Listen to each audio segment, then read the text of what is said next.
నమస్తే, welcome to Suman TV. నేను మీ anchor Usha. August మాసానికి సంబంధించి ప్రతి ఒక్కరు అడుగుతుంటారు 12 రాశుల వరకు అసలు ఏ విధంగా ఉండబోతుంది, ప్రత్యేకించి ఏ విషయాల్లో జాగ్రత్తలు వహించాలి అని. సో మనతో పాటు స్టూడియోలో సురేష్ గారు ఉన్నారు. ఒకసారి ఆయన అడిగి తెలుసుకుందాం. నమస్తే సురేష్ గారు. నమస్కారం అండి ఉషా గారు. కుంభరాశి వారికి ఆగస్టు మాసాంతం అసలు ఏ విధంగా ఉండబోతుంది అంటారు? ప్రత్యేకించి వీళ్ళు ఏ విషయాల్లో జాగ్రత్తలు వహించాలి అంటే చాలా మంది వ్యాపార రీత్యా, ఉద్యోగ రీత్యా, దాంతోపాటు ఆర్థిక పరిస్థితుల రీత్యా అడుగుతుంటుంటారు. కాబట్టి అడుగుతున్నాను, ఈ మాసాంతం ఏ విషయాల్లో జాగ్రత్తలు వహించాలి అంటారు? సందర్భోచితంగా మీరు క్వశ్చన్ అడుగుతారండి. ఎందుకంటే ఇప్పుడు రాబోయే శ్రావణ మాసం. ఈ శ్రావణ మాసం ఆగస్టు మంత్ రెండు ఆల్మోస్ట్ కలిసి ఒకేసారి వస్తూ ఉంటాయండి. మన క్యాలెండర్ ప్రకారం చూసుకుంటే ఈ కుంభరాశి వారికి 2024 మనకి ఆగస్టు మంత్ ఎలా ఉందో, లేదంటే శ్రావణ మాసం మనకి ఎలా ఉందో రిజల్ట్ చూసుకునే ముందు కుంభరాశి వాళ్ళకి నక్షత్రం చూద్దాం. వీళ్ళకి ధనిష్ట 3-4 పాదాలు వస్తాయండి. శతభిషం వచ్చేటప్పటికి 1, 2, 3, 4 పాదాలు. పూర్వభాద్ర వచ్చేటప్పటికి 1, 2, 3 పాదాలు.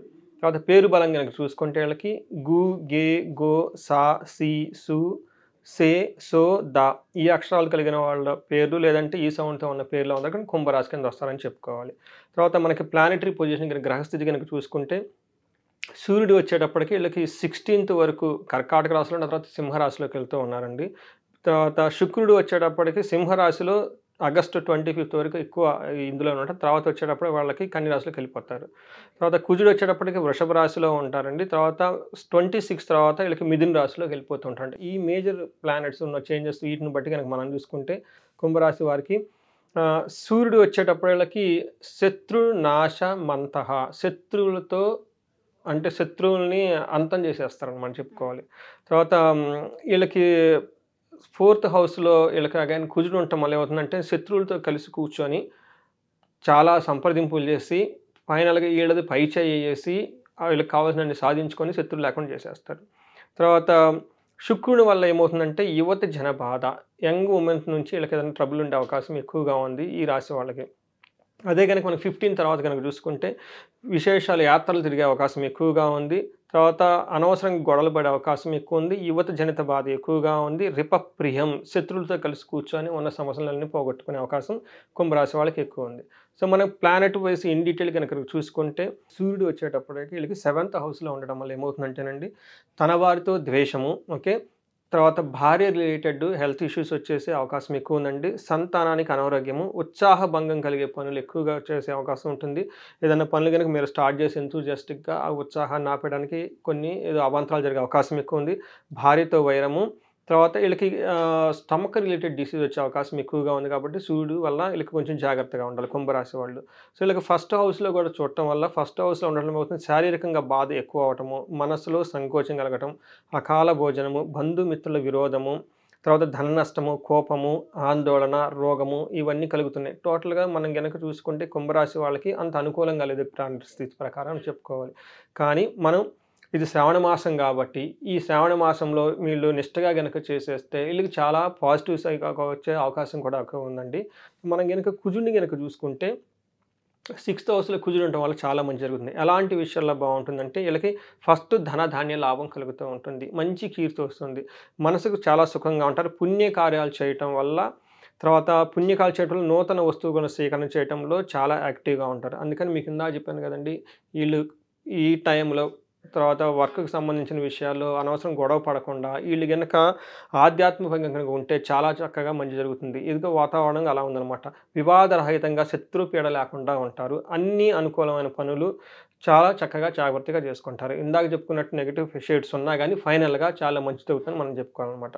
అలానే వీళ్ళకి వచ్చేటప్పటికి 6th హౌస్లో ఉండటం వల్ల, 6th ఆస్పెక్ట్ చూడటం వల్ల కుజుడు వల్ల ఏమవుతుందంటే ఆరోగ్యంగా ఉంటారు, నిత్యము సంతోషంగా ఉంటారు, బంధుమిత్రులతో కలిసి ఉంటారు, ధనలాభం ఉంటుంది, సంతాన సౌఖ్యము, ఇష్టమైన కోరికలు తీర్చుకోవటము జరుగుతుంది, స్థాన లాభం కూడా వీళ్ళకి ఉంటుందండి. ఇక్కడ నుంచి ఇంకో పొజిషన్కి ఏదైనా ట్రాన్స్ఫర్స్ అయినా కానీ వాటి ద్వారా లాభం కల్పిస్తుందని మనం చెప్పుకోవాలి.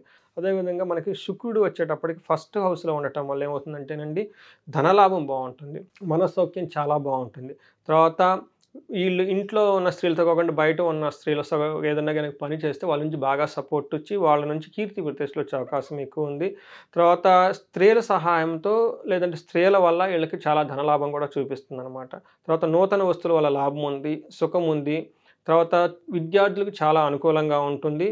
ఏదైనా కానీ అంతకుముందు పనులు కాకపోయినా కానీ ఇది మంచి టైం అని మనం చెప్పుకోవాలి. ఓవరాల్గా మనం చూసుకుంటే వీళ్ళకి ఒక 70% బాగుంది అని మనం చెప్పుకోవాలి. ఒక సూర్యుడు ఒక్కళ్ళు వీళ్ళకి అనుకూలంగా లేరు. కాకపోతే కుజుడు కానీ శుక్రుడు కానీ వీళ్ళు చాలా అనుకూలంగా ఉన్నారని మనం చెప్పుకోవాలి.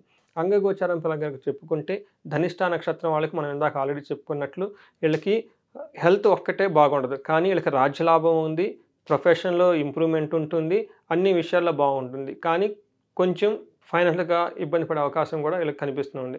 అదే కనుక శతభిష నక్షత్రం వాళ్ళకి చూసుకుంటే వీళ్ళకి హెల్త్ విషయంలో కొంచెం ప్రాబ్లమాటిక్గా ఉంటుంది. కానీ శతభిష నక్షత్రం వాళ్ళకి ప్రమోషన్స్ ఎక్కువ వచ్చి రాజ్యలాభం ఎక్కువ వచ్చి తర్వాత అధికారం ఎక్కువ వచ్చేసి చాలా ముందుకెళ్ళే ఒక కీర్తి ప్రతిష్టలు వచ్చే ఒక టైం వాళ్ళకి అనుకూలంగా ఉంది. తర్వాత పనిలో జయం, తర్వాత ధన ప్రాప్తి ఎక్కువగా ఉంది. కుంభరాశి వాళ్ళకి మిగతా శతభిష నక్షత్రాలు మిగతా నక్షత్రాలతో పోలిస్తే వీళ్ళకి ధన ప్రాప్తి చాలా బాగుంది.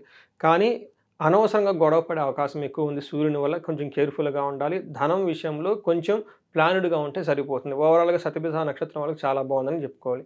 మనకి పూర్వభాద్ర నక్షత్రం కనుక మనం చూసుకుంటే వీళ్ళకి ధన ప్రాప్తి చాలా బాగుందని చెప్పుకోవాలి మంత్ అంతా.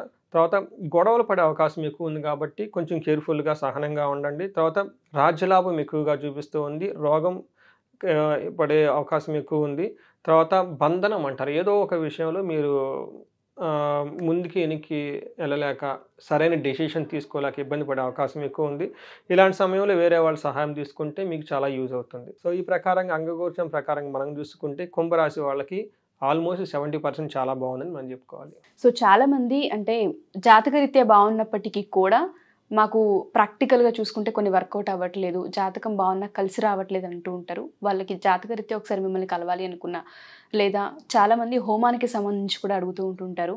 సో హోమంకి సంబంధించిన డీటెయిల్స్ కావాలనుకున్నా, కనకదార హోమంలో మేము పాల్గొనాలనుకుంటున్నాం, మేము పార్టిసిపేట్ చేయాలనుకుంటున్నాం, డీటెయిల్స్ కావాలనుకునే వాళ్ళందరినీ ఎలా అప్రోచ్ అవ్వాలి అంటారు?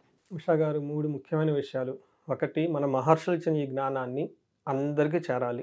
ప్రతి ఇంట్లో ఒక వేదిక ఆస్ట్రాలజర్ ఉండాలనే ఉద్దేశంతో ఒక కోర్స్ పెట్టామన్నమాట. మోస్ట్ ఆథెంటిక్గా కోర్స్. అది చాలా సింపుల్గా జ్యోతిషాస్త్రం నేర్చుకునేది. రెండోది, మీరు చెప్పినట్టు దోషంలో జాతకంలో దోషాలు ఉంటాయి, ఉండి ఇబ్బందులు పడితే ఓకే, నో ప్రాబ్లం. కొంతమంది జాతకం బాగుండి ఇబ్బందులు పడుతూ ఉంటారు. అలాంటి వాళ్ళు ఎక్కడో ఏదో ప్రాబ్లం జరిగి ఉంటుంది. మనకి జ్యోతిష శాస్త్రం ప్రకారం, ఓకే, వేదాల ప్రకారం, వాళ్ళకి మంత్రశాస్త్రం ప్రకారం మనకి గైడెన్స్ ఇచ్చేయచ్చు. సో దట్ ఏంటంటే బాధలు పడకుండా జీవితాన్ని హ్యాపీగా నడుపుతారు. మూడోది, మీరు చెప్పినట్టు ముఖ్యంగా ఈ రోజుల్లో ఎవరి నోట చూసుకున్నా కానీ ధనము ధనము ధనము. అలానే ధనం సంపాదించడమే అదృష్టం అండి. ఓకే, మన ఫస్ట్ మన మహర్షులు ఇచ్చింది ఏంటంటే ఆయుష్ ఉండాలి, ఆరోగ్యం ఉండాలి, తర్వాత ధనం ఉండాలి. ధనం సంపాదించకపోతే ఇంక నువ్వేం చేస్తావు? సంసారాన్ని నిలబడుకుంటావు, బిల్లు అసలు ఎలా లైఫ్ అవుతుందండి? తర్వాత మనకి గృహస్థ ధర్మంగా ఉన్నప్పుడు, గృహస్థ ధర్మాన్ని పాటించినప్పుడు గృహస్థులకి చాలా రెస్పాన్సిబిలిటీ ఉంది. పిల్లలు ఉంటారు, పెద్దవాళ్ళు ఉంటారు, సన్యాసులు ఉంటారు, సంసారులు ఉంటారు, గుళ్ళు ఉంటాయి, గోపుర, ఇవన్నిటిని తీసుకోవాల్సిన బాధ్యత సంసారిదండి. వాళ్ళకి ధనం చాలా ఇంపార్టెంట్. ఎవరైనా గనక ధనానికి ఎలాంటి ఇబ్బంది పడుతుందో కానీ మన గనక కన్సల్ట్ అయితే ఈ కనకదార అన్న ఈ ప్రోగ్రామ్ ద్వారా వాళ్ళు మొత్తం డయాగ్నోస్ చేసి అసలు ఏం ప్రాబ్లం ఎందుకు వస్తుంది చేసి మనకి పరిహారాలు చేసి వాళ్ళకి 3 to 6 monthsలో ఆగిపోయిన ధన ప్రవాహాన్ని మొత్తం మళ్ళీ వెనక్కి తీసుకొని రావచ్చు. ఎక్కడైనా లాక్ అయ్యేంటి విషయాలు మనకు గైడెన్స్ ఇస్తే వాళ్ళకి వెంటనే వచ్చేస్తాయి. మనం చాలామంది చూపించుకొని ఎంతమంది మెసేజ్లు పెడుతున్నారు, చాలా ఫీడ్బ్యాక్ కూడా వస్తుంది. సో ఈ అవకాశాన్ని సద్వినియోగం తెలుసుకోవాలండి. ఒక మన మహర్షులు ఇచ్చిన జ్ఞానాన్ని, మంత్రస్థానం ఇచ్చిన కానీ వేదాలు ఇచ్చిన వాటిని తెలుసుకొని ఆథెంటిక్ పీపుల్ ద్వారా చేసుకుంటే బాగుంటుందండి. Thank you sir, thank you so much. Thank you అండి. సో ఎవరైనా సరే సురేష్ గారి వీడియోస్ చూసిన తర్వాత జాతకరీత్యా ఒకసారి సురేష్ గారిని కలవాలి అనుకున్నా, లేదా కనకదార హోమంకి మీరు కూడా ఎన్రోల్ చేసుకోవాలి అనుకున్నా, డీటెయిల్స్ తెలుసుకోవాలి అనుకున్నా, కింద స్క్రోల్ అవుతున్న కాంటాక్ట్ నెంబర్ని కాంటాక్ట్ చేస్తే సురేష్ గారి టీం మీకు పూర్తి వివరాలు అందిస్తారు. Thank you.